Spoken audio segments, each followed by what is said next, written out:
A bold crew member refused to let President Trump board a yacht over his administration's visa crackdown on international students, sparking a heated debate on the marina dock until the captain rushed to apologize. But Trump refused to step aboard until she got her answers. President Donald Trump had just arrived at a marina in Florida, stepping out of his motorcade with security trailing behind him. He was there for a special event, a ceremonial honoring of U.S. Coast Guard veterans set to take place aboard a luxury yacht called the Patriot's Pride. Local officials, veterans, and a small group of media had gathered on the dock, waiting for the president to board and kick off the event. The yacht was ready, its crew in position. But one crew member wasn't about to let Trump step aboard without a fight.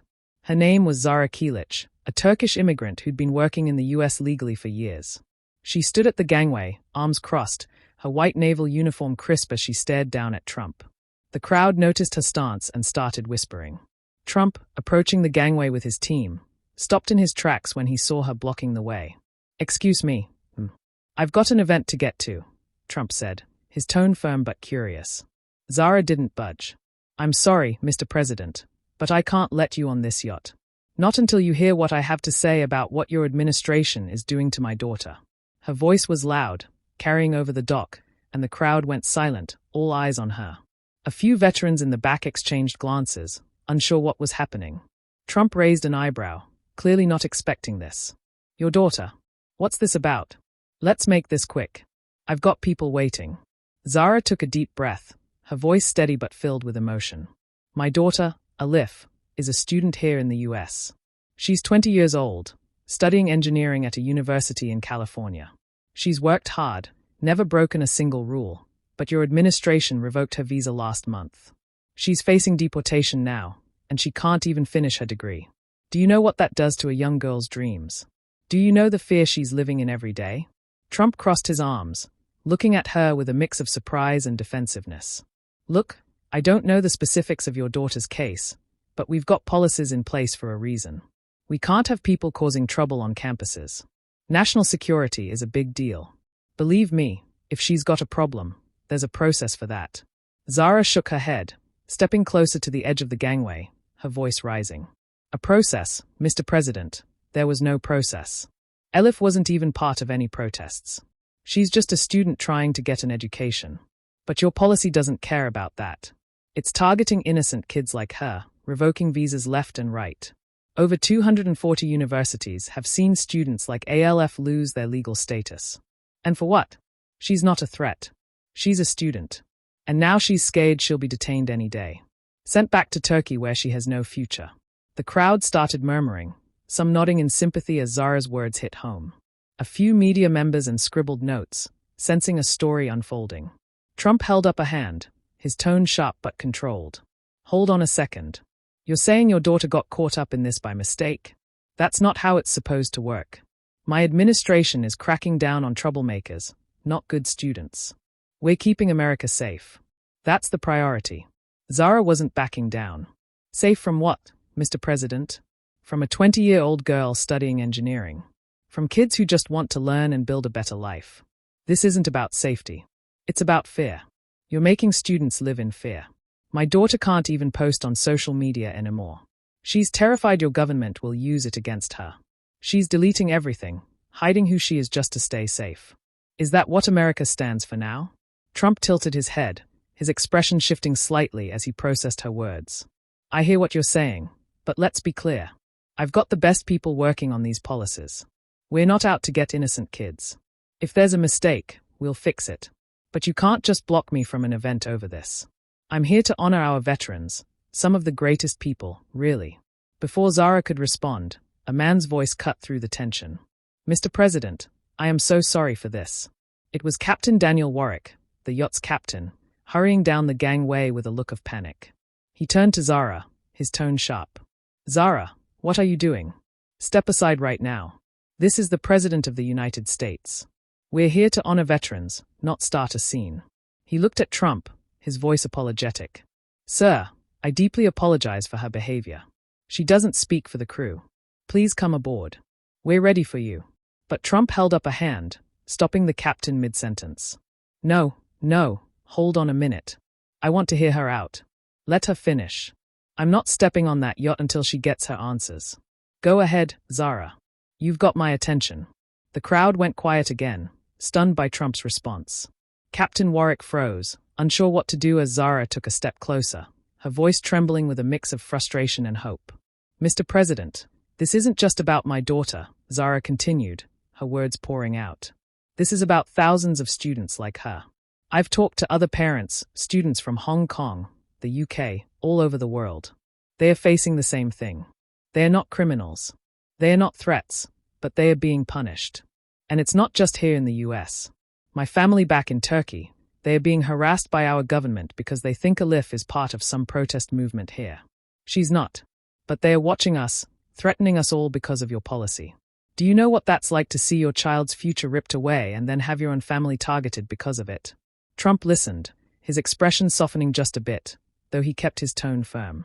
That's a serious accusation, Zara. I'll tell you what, I don't want families being harassed here or anywhere else. That's not what my administration is about. We're about fairness, about making America great, not tearing people down. But I need to understand this better. You're saying your daughter didn't do anything wrong, but her visa was revoked anyway? Zara nodded quickly. Yes, exactly. She's never been to a single protest. She's a straight-A student. Always followed the rules. But her university told her the revocation came straight from your administration's new policy. They said they couldn't do anything about it. Now she's stuck. She can't study, can't work, can't even leave her dorm without worrying she'll be picked up. She calls me every night crying, asking if she'll ever be able to finish her degree. What am I supposed to tell her, Mr. President? Trump rubbed his chin, glancing at the crowd for a moment before turning back to Zara. That's not right. If she's a good student, she shouldn't be caught up in this. I'll be honest with you, we've had issues on campuses, big issues with protests getting out of hand. That's why we put these policies in place. But if innocent kids are getting hurt, that's a problem. I don't like problems. I like solutions. Zara pressed further, her voice pleading. Then find a solution for ILF, for all these students. They are not the ones causing trouble. They are just trying to build a future. But right now, they are living in fear. Fear of deportation, fear of detention, fear of their families being targeted back home. I know parents whose kids are from Hong Kong. They are scared to even call home because their governments are watching them all because of what's happening here. This isn't fair. Mr. President, you have the power to fix this. Captain Warwick stepped forward again, his voice nervous. Zara, that's enough. Mr. President, please, let's get the event started. I'm so sorry for the delay. But Trump waved him off, his focus still on Zara. No, I said I want to hear her out and I meant it.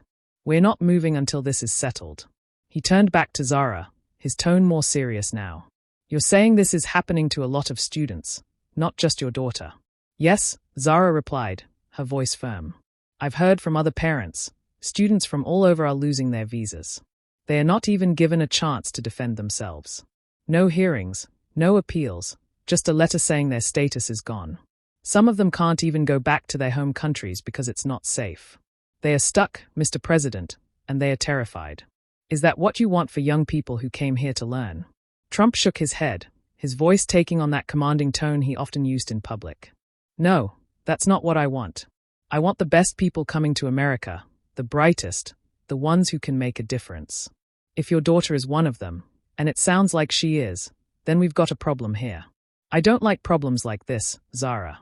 I really don't. Zara's eyes softened slightly, sensing a shift in his tone. So, what are you going to do about it? Elf can't wait months for this to be fixed. She's already missed weeks of classes. She's losing her scholarship, her future, everything she's worked for. Trump held up a hand, his voice steady. Here's what we're going to do. I'm going to make a call right after this event. I've got people, the best people, who handle these things. We'll look into your daughter's case, Elif. Right. We'll find out what happened, and if there's been a mistake, we'll fix it. I promise you that. Nobody should be punished for something they didn't do. That's not America. That's not what I stand for.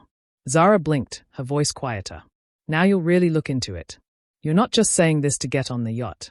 Trump gave her a small nod, his tone genuine. I'm saying it because I mean it. I'll look into it myself. You've got my word. Now, can I get on this yacht and honor some of our great veterans? Or are we going to stand here all day? Zara hesitated for a moment, then stepped aside, her voice soft. "Thank you, Mr. President. I just want what's best for my daughter." Trump reached out, shaking her hand firmly. "And you'll get it. We'll take care of this, Zara. You've got a good kid. I can tell." He turned to Captain Warwick, who looked visibly relieved. "All right, Captain. Let's get this show on the road." The crowd broke into soft applause as Trump stepped onto the gangway, walking up to the yacht with his team following behind. Zara watched him board, a mix of hope and uncertainty in her eyes. As the event finally began, the veterans on the yacht cheered as Trump stepped aboard, ready to start the ceremony. If this moment moved you, don't forget to subscribe for more incredible moments.